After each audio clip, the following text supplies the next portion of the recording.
Hi there. Welcome to this UcamX version 2023.12 release video. My name is Sylvia Lima and I'm with UcamCo Belgium. I have the pleasure to be your host on this tour through the features of our new UcamX software version. There is a number of new features I would like to talk to you about in this presentation. As a roadmap through the features I will use, the UcamX 2023.12 release notes you can find on our homepage at ucamco.com in the download area. I will show live demos for some of these features to make it visible how to use them. Let's get started. The first new feature is our coupon assistant.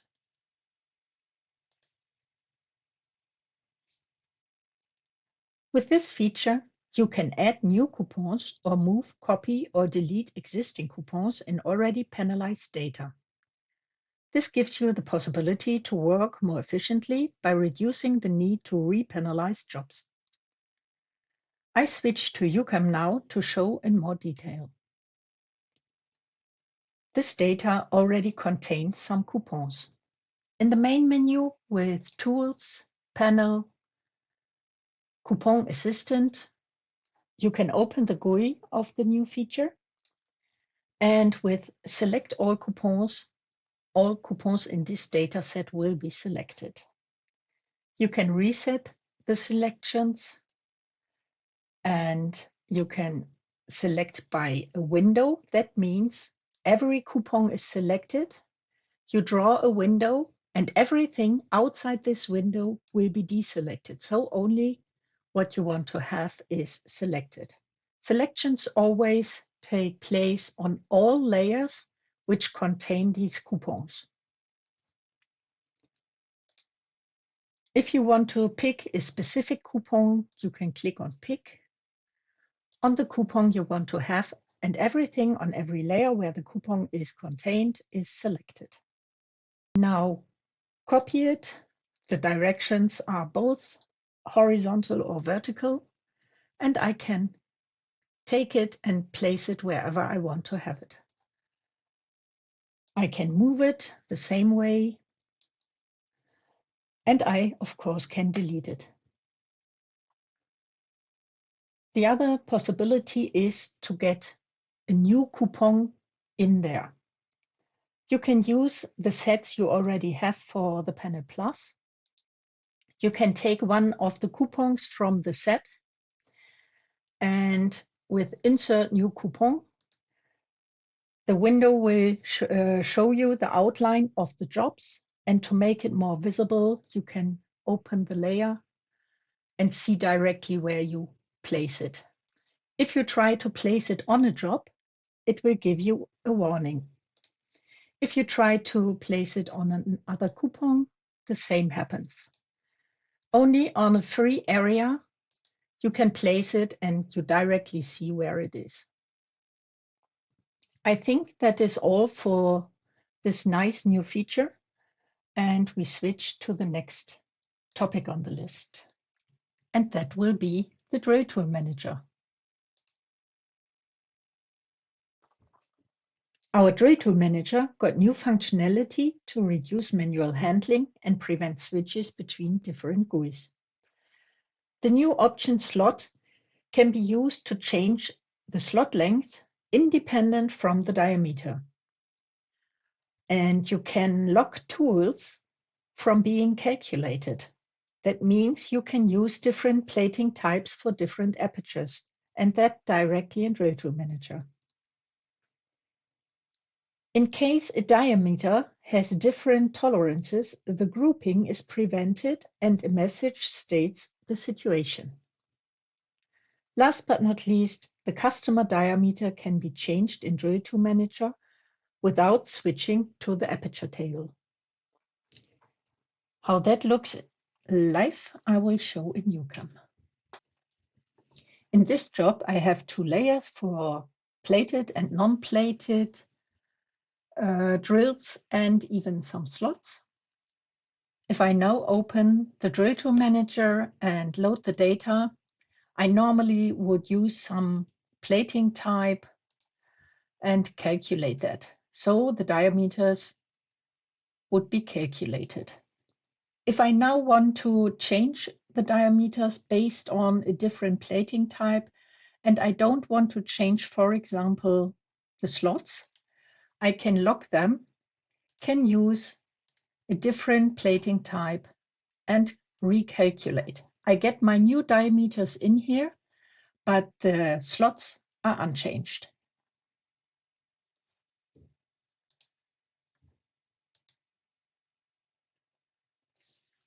In case I have the same diameter, but for example, I would have one with only a plus tolerance and another one with a plus minus tolerance, and I would use the grouping, it will not do that anymore.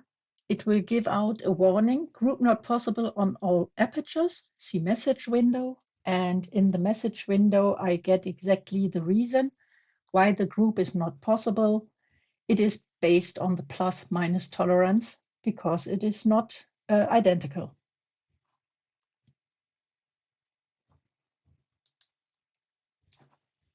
If I'm not happy with the aperture I have and I would like to change it, I don't have to use the Aperture Manager anymore.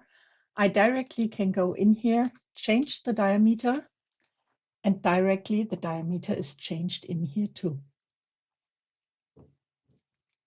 And the last functionality, which is for the slots, I will open the layer and make a duplicate so we after that can see it better. If I go in there and open the slots, I get the overview. And now I directly can go to the new length. So the original length is in this field. And if I go there and make it much longer, for example, 6 millimeters, this one will be 8 millimeters, and we put that to 8 too. And say update DPF, I get the changes. And if I now have a look at my copy and put it together, you directly can see the changes. That are the news in our Rout Manager. And the next topic on our list is the Rout Manager. Our Rout Manager is updated to get an accurate arc generation and to prevent costly rework. The changes are easier shown than described. Let me switch to UcamX again. In this small route, we have some arcs. I will zoom in there, and in skeleton, you can see them. And the new feature to remove unnecessary arcs can be found in the Simulate area of Rout Manager, here. If I use that tool and switch the direction to the right, for example, we see that the radius is unnecessary and will be created exactly the same by two connected lines. If I accept that, it will be removed, and in skeleton we now only see two lines. Now I switch to a data set where I have an arc very rudely created out of a lot of traces. And with our additional rounding option for generating arcs, it's much easier to get a nice smooth arc out of that. So generate arcs, make arcs contains now an option to enter a rounding value. The tolerance value is working as before. This value is activated by setting the key arc.replace.round, for example, to 1. If I now go in there without a value and say make an arc, I will get an arc. And if I go to Query Objects, I have a radius of 0.978005. Not always the thing we want to have. To get a rounding on this radius, I make an undo and use again the functionality, but this time I say I want to have a 1 as a rounding value. And if I accept that and then go to Query Objects, I directly see my radius of 1 millimeter. That's it for this option. And we have another small one, a so-called warning message if an arc is smaller than half the diameter in the data. For the last add-on to our Rout Manager, the warning message if arcs smaller than half of the diameter exist in the data, I switch to a different data set, make it a little bit bigger, and then I use the compensate in the Tools Manager Simulate area.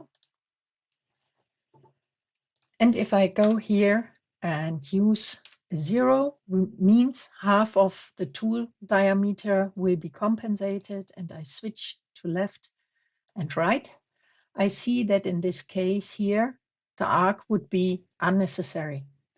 So if I then let it run, it will tell me that I have one arc too small. And if I show the errors, I will directly see it here. If I accept it, the compensation will happen. And I show you what happens if I use something which is smaller than half the diameter, so 0.7. I go in there again, and without a window, it will directly do the compensation and still have the very small arcs in here.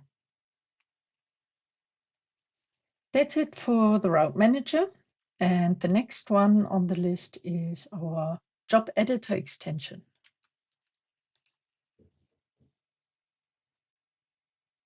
To get a clearly laid out view of the job editor, we added different colors for subclasses and indication of empty layers. If we look in UCAM, you see the job editor, how it is looking today. And if we add the UcamDB key dwa.layer.color and set it to 1 or true,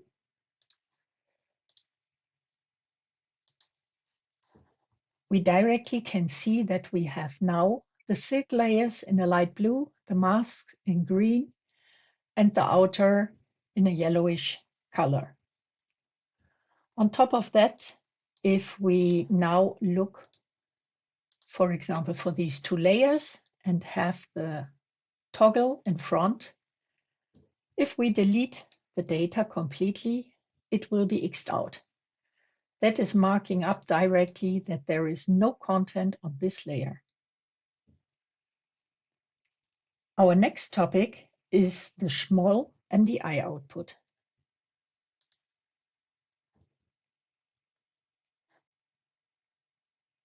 To make it possible for you to fulfill the needs of your production, we now support the Schmoll MDI output. This is a new feature to output data for Schmoll MDI, means micromirror digital imaging machines. You can find that in the main menu, in Output, Direct Imager, Schmoll MDI output. And the explanation for this GUI and all the templates and so on, you can directly find in the UcamX help. It's in the Direct Imager submenu. And if you open the Schmoll MDI output, you see an example for the XML file, the description of the user interface, some information which is automatically set, how to use it, and how the export is working. This is a licensed feature, so contact us if you are interested. And the next on our list is the Yelo mask adjuster.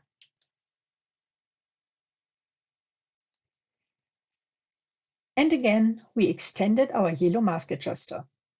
We developed a check for minimum mask openings to reduce manual handling and prevent time-consuming issues in production. The other extension was made for the already existing option, Keep Merged SMD Mask Openings Merged. This now is working on box-shaped objects too. To describe it better, we have a look in UcamX. Here we have a very small mask opening, and if I pick that, it is 0.25 millimeters. And here we have SMD pads, rows of SMD pads, which are opened with the connecting mask openings. In the past, doesn't matter which setting, we always got a split between the SMD pads, if it is a box-shaped pad. That is changed now. It is respecting this setting too, Keep Merged SMD Mask Openings Merged. And I would like to get a minimum mask opening of at least 0.4 millimeters. And I let it run on the original mask. We now can see it was adjusting the mask to the values of the ring, the copper overhang, and the solder web was ignored because of the general setting Keep Merged SMD Mask Openings Merged. And if I now take a pick on the small opening, it is now 0.4 millimeter, exactly as I specified in the minimum mask opening. And the next one is the editing toolbox. The next upgrade is to our editing toolbox for faster handling. The option Delete or Keep Segments now works with reference to plane 2 or plane 3 too, not only on the same layer. The same is possible with Add Parallel Objects and Add Perpendicular Draws. This is an effective and time-saving way to adjust data. I have some objects on plane 1, plane 2, and plane 3, you see in here. And if I now, for example, take the option Add Perpendicular Draw, I decide where I would like to have my reference. And in this case, I press 3 for the plane 3, and I can add my draw in here with a reference to plane 3, but it will always be placed on plane 1. Same is working for the Add Parallel object, or for example, the Delete segment. If I go here, I directly see the segments between the different planes. For example, here, reference to plane 3, 3 segments.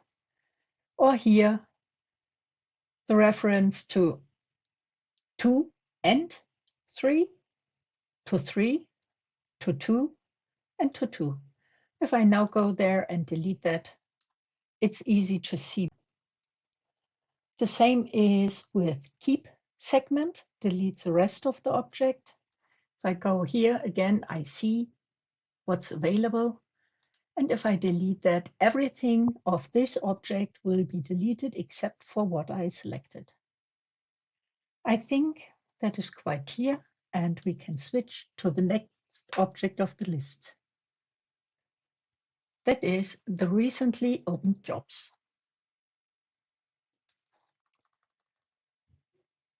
A small but very convenient change is the possibility to extend the amount of recently opened jobs displayed in the job menu.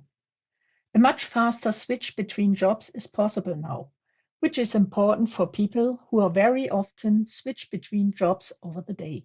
It is very easily configured with setting a UcamDB key, which is called display.recent.job.size, which was fixed to 5 in the past, and it's now open to be set to your needs. I set it to 20, for example, as it makes no sense to make the list too long. And you see I can open the last 20 open jobs.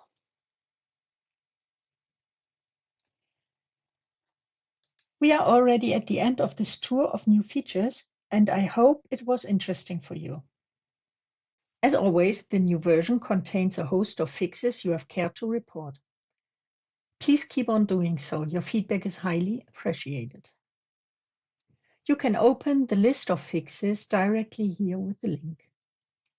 That brings you to the list for this release version, and it is sorted by the topic. For example, the classical drill, the drill tool manager, or others. I would like to point out that we list major open issues as soon as they are detected in the file open issues and a datecode.txt in the version folder on the FTP side. Please monitor this to avoid potential production problems. We recommend to install this update at your earliest convenience. If you are interested, you can always review this video on our YouTube channel too. Okay, that brings us to the end of this video, and I hope you have enjoyed it. Thank you for watching. I hope to see you soon again. Bye for now.